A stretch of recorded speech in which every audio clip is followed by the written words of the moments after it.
प्यारे दोस्तों, आज हम आपको एक ऐसा सच्चा, हैरान करने वाला और दिल दहला देने वाला वाकया सुनाने जा रहे हैं जिसे सुनकर आपके पैरों तले जमीन निकल जाएगी और आप सोचने पर मजबूर हो जाएंगे कि क्या वाकई ऐसा भी हो सकता है कि एक 70 साल की बूढ़ी औरत बगैर शौहर के हामिला हो सकती है।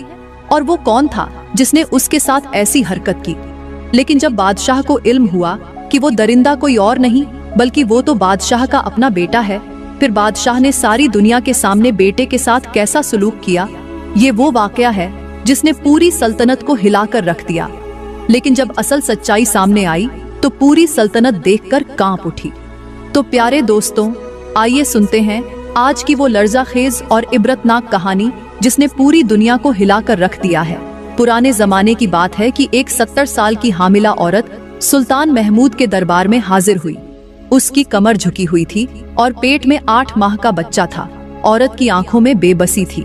ये औरत बादशाह के सामने सर झुकाकर बोली, बादशाह सलामत, मेरा शौहर मर चुका है और पिछले 8 माह से हर रात एक नौजवान मेरे घर आता है। मेरे साथ वो करता है जो एक खाविंद अपनी बीवी के साथ करता है। मैं उसे रोकने की कोशिश करती हूँ लेकिन वो मुझे धमकाता है, मेरे मुंह पर हाथ रख देता है और कहता है कि अगर तूने मेरे बाप को बताया तो मैं तुझे कत्ल कर दूंगा। और जब मैं उससे पूछती हूँ कि तुम कौन हो तो वो चिल्लाकर कहता है कि मैं बादशाह का बेटा हूँ। बादशाह सलामत, जब वो आपका नाम लेता है तो मैं खामोश हो जाती हूँ। और अब मेरी हालत ये है कि 70 साल मेरी उम्र है और 8 माह का मेरे पेट में बच्चा है। औरत की शिकायत सुनते ही सबकी निगाहें सुल्तान महमूद के चेहरे पर जम गईं और सुल्तान महमूद के पैरों से जमीन खिसक गई। उसकी आंखों में हैरत, शर्मिंदगी और खौफ तीनों एक साथ उतर आए। दरबार में सन्नाटा छा गया। वजीर और मुशीर आपस में नजरें बदलने लगे और हर कोई ये सोचने पर मजबूर हो गया कि क्या वाकई बादशाह के महल के अंदर ऐसा भी हो सकता है। बादशाह के दिल में हलचल मच चुकी थी, लेकिन औरत की बात अभी मुकम्मल नहीं हुई थी। औरत दोबारा बोली, बादशाह सलामत, आपके बेटे ने मेरी इज्जत खाक में मिला दी है। अब आप ही बताएं कि मैं लोगों को क्या मुंह दिखाऊंगी, इर्द गिर्द की औरतों के सामने कैसे जिंदा रहूंगी। मेरे मोहल्ले की औरतें तो यही कहेंगी कि 70 साल की औरत शौहर के बगैर हामिला हो गई। क्या मेरे खानदान वाले मुझे जीने देंगे? क्या मेरी जिंदगी अब जिंदगी कहलाएगी?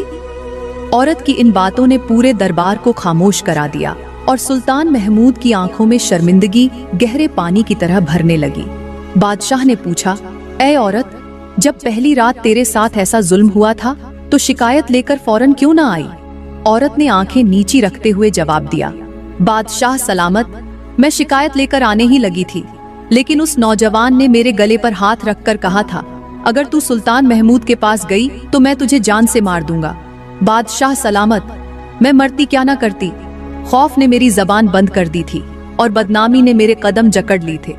और अफसोस की बात तो ये है बादशाह सलामत, पिछली रात जब वो नौजवान आया था और अपनी हवस पूरी करके जाने लगा तो जाते जाते कहता है, मैं सिर्फ तुझे नहीं और भी 40 औरतों को हामिला कर चुका हूँ। ये सुनकर पूरा दरबार जैसे हिल कर रह गया। शोर मचने लगा। लोग आपस में बड़बड़ाने लगे, क्या बादशाह के महल में ऐसा गुनहगार लड़का पैदा हो सकता है? अगर सुल्तान महमूद के बाद यही बेटा तख्त पर बैठा तो हमारी इज्जतें कहाँ जाएंगी? हम ऐसे शख्स को बादशाह नहीं बनने देंगे। ये वो लम्हा था कि जब बादशाह शर्मिंदगी की दलदल में धंस चुका था। उसके चेहरे का रंग जर्द हो चुका था। बादशाह ने खामोशी से असा उठाया और उसका सहारा लेते हुए खड़ा हुआ।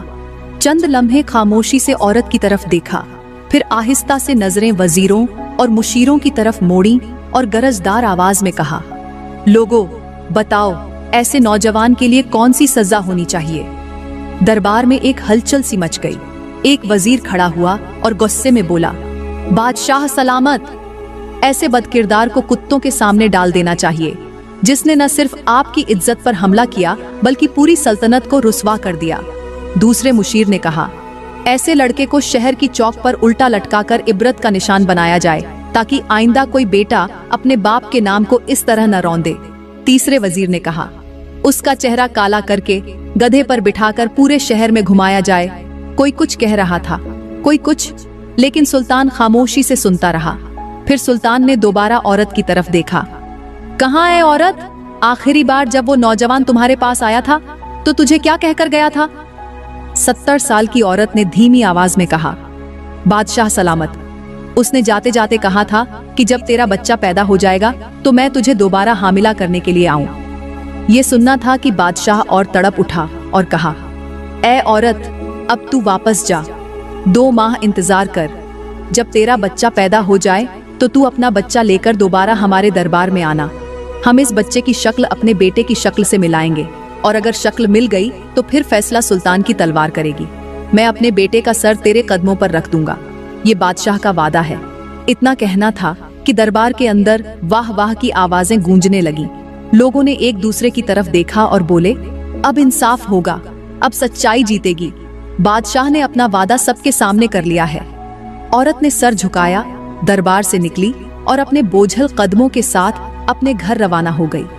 अब उसे 2 माह के उस लम्हे का इंतजार था जिसमें इंसाफ या इंतकाम दोनों का फैसला होना था।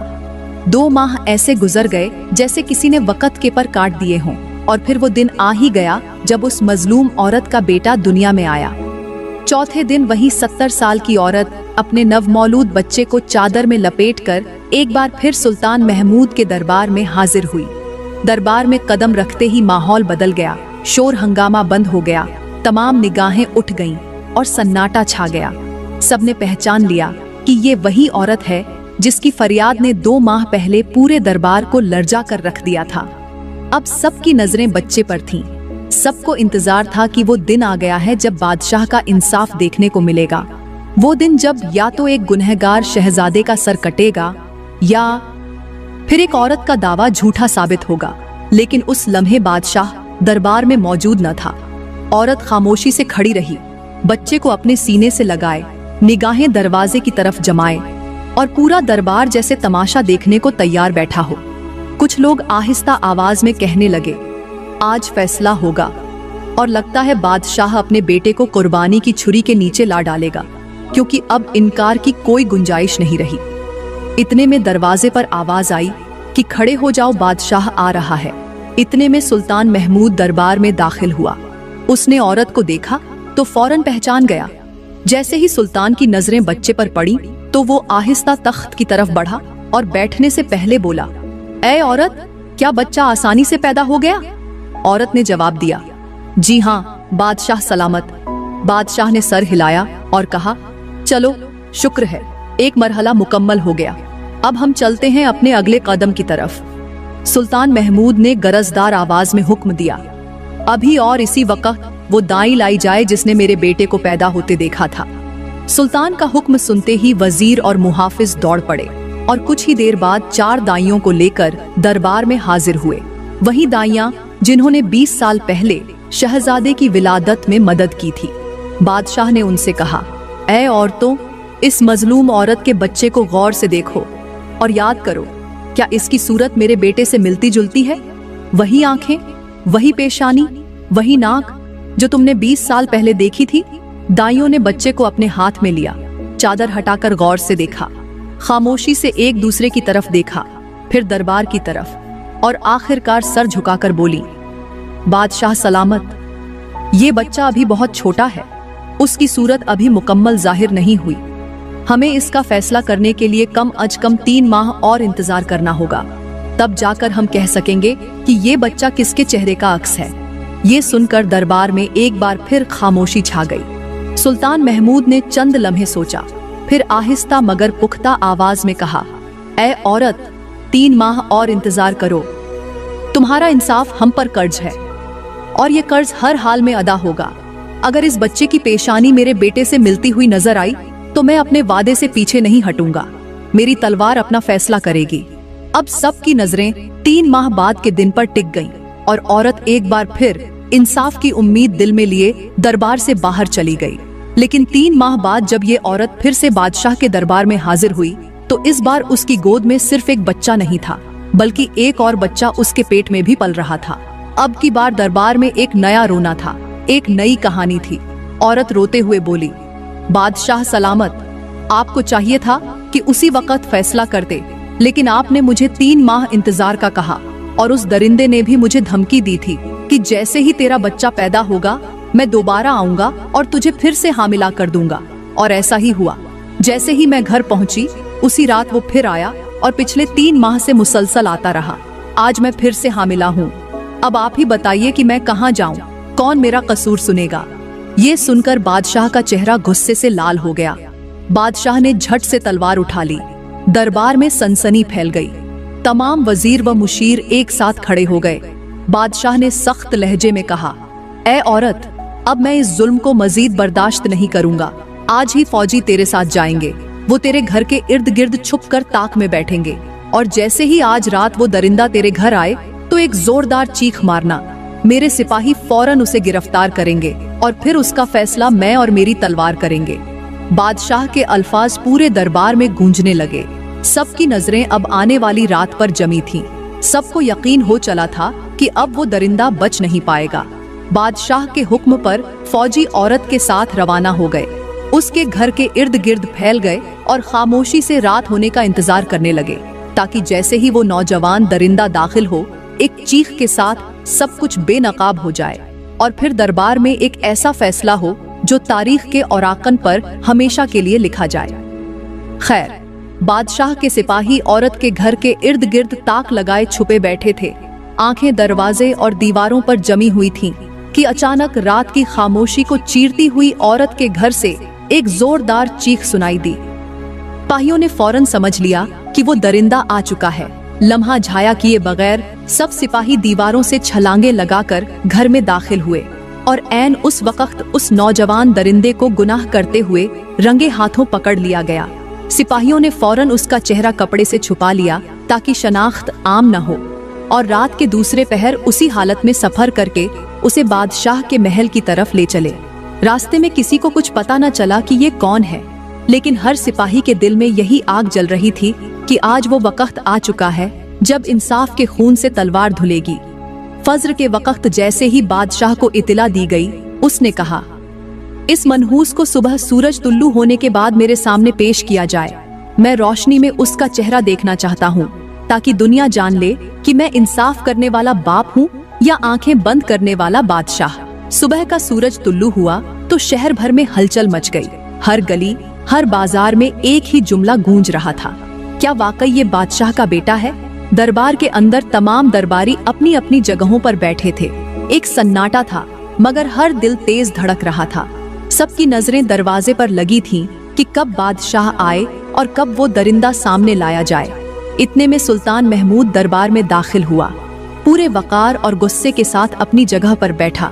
निगाहों में आग और दिल में इंसाफ की तड़प लिए उसने बुलंद आवाज में हुक्म दिया, अब उस दरिंदे को मेरे सामने पेश किया जाए, ताकि मैं अपनी आंखों से देखूं कि क्या वो वाकई मेरे खून का हिस्सा है या शैतान का रूप है। अब जब उस दरिंदे को बादशाह के सामने लाया गया तो दरबार में एक खौफनाक सन्नाटा छा गया। सबकी नजरें उस कपड़े पर थीं जो उस नौजवान के चेहरे पर डाला गया था। सुल्तान महमूद ने कुर्सी पर बैठे बैठे सर्द लहजे में हुक्म दिया, उसके चेहरे से कपड़ा हटाओ। सिपाहियों ने कपड़ा हटाया और जो चेहरा जाहिर हुआ उसने पूरे दरबार को लर्जा दिया। वो चेहरा हूबहू बादशाह के बेटे जैसा था। वही आंखें, वही नाक, वही पेशानी, वही अंदाज। एक लम्हे को पूरा दरबार पत्थर का मुजस्समा बन गया। बादशाह की आंखें फैल गईं, चेहरा गुस्से से सुर्ख हो गया। बादशाह ने झट से तलवार उठा ली, कुर्सी से खड़ा होकर आगे बढ़ा। दिल में सिर्फ यही गूंज थी कि यही है वो जिसने मुझे जमाने के सामने शर्मिंदा किया। वो नौजवान साकित खड़ा था और बादशाह चीख कर बोला, ऐ मेरे जालिम बेटे, ऐ मेरी इज्जत खाक में मिलाने वाले, तूने मेरे साथ ऐसा क्यों किया? तूने मेरी रियाया को क्यों बर्बाद किया?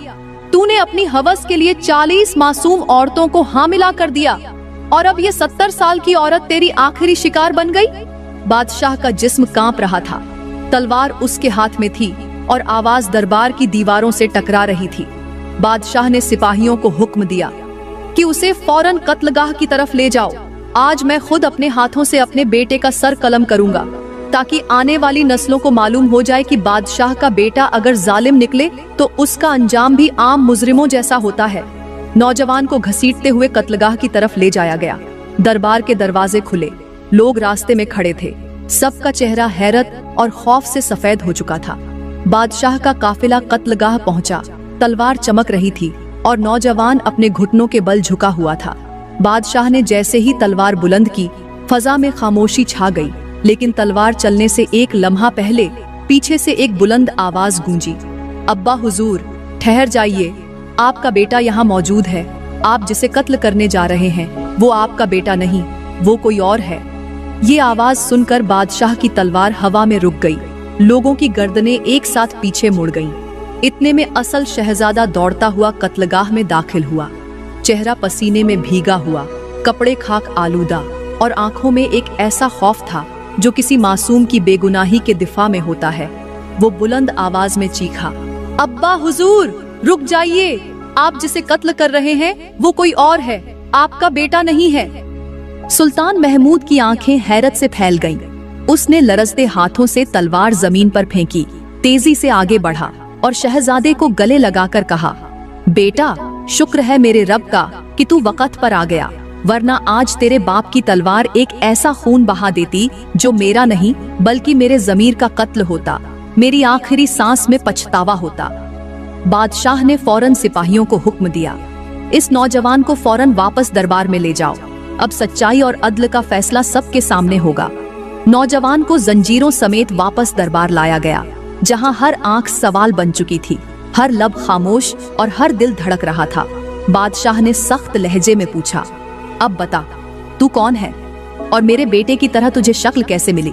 नौजवान ने एक लम्हे को सर झुकाया, फिर नजरें बुलंद की और कहा, बादशाह सलामत, मैं फलां औरत का बेटा हूँ जिसकी इज्जत आज से 40 साल पहले छीनी गई, और वो जालिम कोई और नहीं, इसी औरत का शौहर था जिसे मैंने हामिला किया। उस शख्स ने मेरी माँ को बर्बाद किया, उसने मेरी माँ को हामिला किया था जिससे मैं पैदा हुआ। मेरी माँ ने मुझे पाला, सच्चाई छुपाई, मगर मरते वक्त एक जुमला कहा था कि बेटा, मरने से पहले उस शख्स की बीवी से वही करना जो उसने तेरी माँ के साथ किया था, ताकि मेरी कब्र को करार मिले और मेरा इंतकाम मुकम्मल हो। बादशाह सलामत, मैंने जुर्म किया इसीलिए कि मेरे वजूद की इब्तिदा ही इंतकाम से हुई थी। मैंने वही लौटाया जो मेरी माँ के साथ हुआ। फिर बादशाह ने संभलते हुए तेज लहजे में पूछा, ये बता कि तेरी शक्ल मेरे बेटे से क्यों इतनी मिलती है कि मैं भी धोखा खा गया? तो वो नौजवान जो अब अपने अंजाम के सामने खड़ा था, निहायत ठहरे हुए अंदाज में बोला, बादशाह सलामत, इसकी वजह यही है कि मेरा जो बाप था वो आप ही का सगा भाई था, जिसे आपने आज से 30 साल पहले एक गुनाह की पादाश में शहर बदर कर दिया था। वो शहर से निकल गया, तन्हा हो गया, और उसके कुछ ही अरसे बाद मेरा जन्म हुआ। मेरी माँ ने मुझे छुप कर पाला और फिर वो भी दुनिया से रुखसत हो गई। मैं उसी भाईजात का बेटा हूँ, और जब मैं आपके बेटे से मिला तो लोग भी यही कहने लगे कि शक्ल कितनी मिलती है। चाचा के बेटे की सूरत उसके बेटे से मिलती हो तो कौन सा ताज्जुब है। फिर उसने सर झुकाकर कहा, बादशाह सलामत, मैं अपनी माँ की वसीयत पूरी करने आया था। मैंने जो करना था कर चुका, अब मेरा सर हाजिर है। आप जो चाहें कर लें, मुझे कोई शिकायत नहीं। मैं माँ की कब्र पर शर्मिंदा नहीं जाना चाहता था, सो अब सुकून से मर सकता हूँ। दरबार में कुछ लम्हे खामोशी छाई रही। फिर बादशाह ने अपने वजीरों, मुशीरों और उलेमा से कहा, अब बताओ, ऐसे शख्स के लिए क्या सजा होनी चाहिए? दरबारी एक दूसरे की तरफ देखने लगे और फिर सब ने मुत्तफिक होकर कहा, बादशाह सलामत, उसने जो कुछ किया वो उसके माँ बाप के माझी की आग का शोला था। उसके अल्फाज से मालूम होता है कि वो पल पल माँ की वसीयत के बोझ में जीता रहा। उसने वही किया जो उसके साथ हुआ था। उसकी माँ मजलूम थी और उसने मजलूम का बदला जालिम की नस्ल से लिया। इससे हमें सबक मिलता है कि जैसा करोगे वैसा भरोगे, क्योंकि अल्लाह का तराजू सिर्फ इंसाफ तोलता है और वक्त का इंसाफ कभी खाली नहीं जाता। ये फैसला सुनकर दरबार में एक बार फिर गहरी खामोशी तारी हो गई, जैसे पूरी सल्तनत के सीने पर एक दर्दनाक सच्चाई लिख दी गई हो।